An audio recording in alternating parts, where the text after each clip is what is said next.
আজকের ভিডিওটা শুরু হতেছে আমার শ্বশুর বাড়ি থেকে। এই জায়গা মূলত আঙ্গিনার জায়গা বা গ্রামের বাড়িগুলো যেমন হয় আর কি।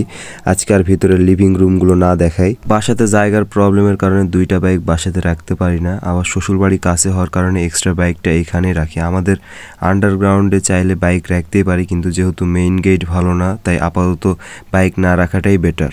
সো আজকে আমি পরিবারের সঙ্গে একটা মামাতো বোনের বাসাতে দাওয়াত খাইতে যাচ্ছি। ওইখানে আজকে আমাদের অনেক রিলেটিভ আসতে যাচ্ছে।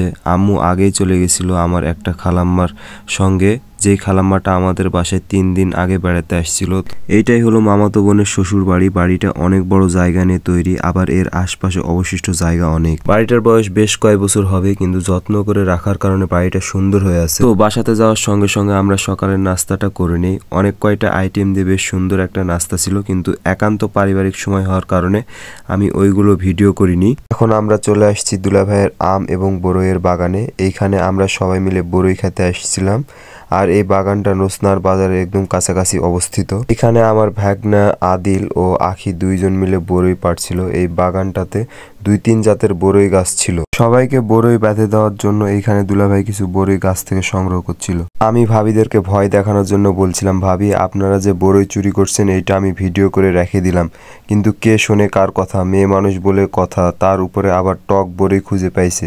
আশপাশ ভূমিকম্প হলেও তো নোটিস করবে না, তো আমি কোন ক্ষেতের মূলা। তারপর দুপুরের খাবার শেষ করার পরে একটু বিশ্রাম করছিলাম, তখন দেখেন আমার মেয়েটা কি করে।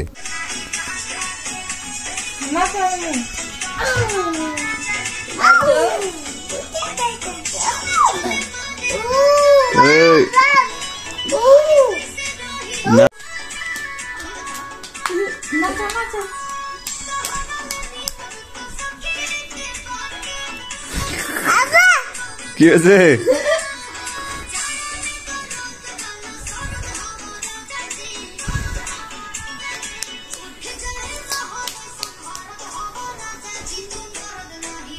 সকালে আম্মু আসছিল খালাম্মার সঙ্গে, কিন্তু খালাম্মার আমাদের বাসায় যাবে না, তাই আম্মু আর আখিকে একটা চার্জারে উঠাই দেয় যাতে দুইজন মিলে বাসাতে চলে যেতে পারে। আর আমার হাতে সময় থাকার কারণে একটা ফ্রেন্ডকে ফোন দেই, আর দেখা হয়ে যায় আরো দুইজনের সঙ্গে।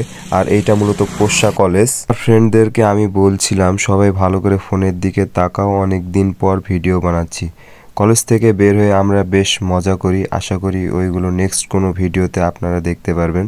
সো সবাই সঙ্গেই থাকুন এবং ফলো দিয়ে পাশে থাকুন।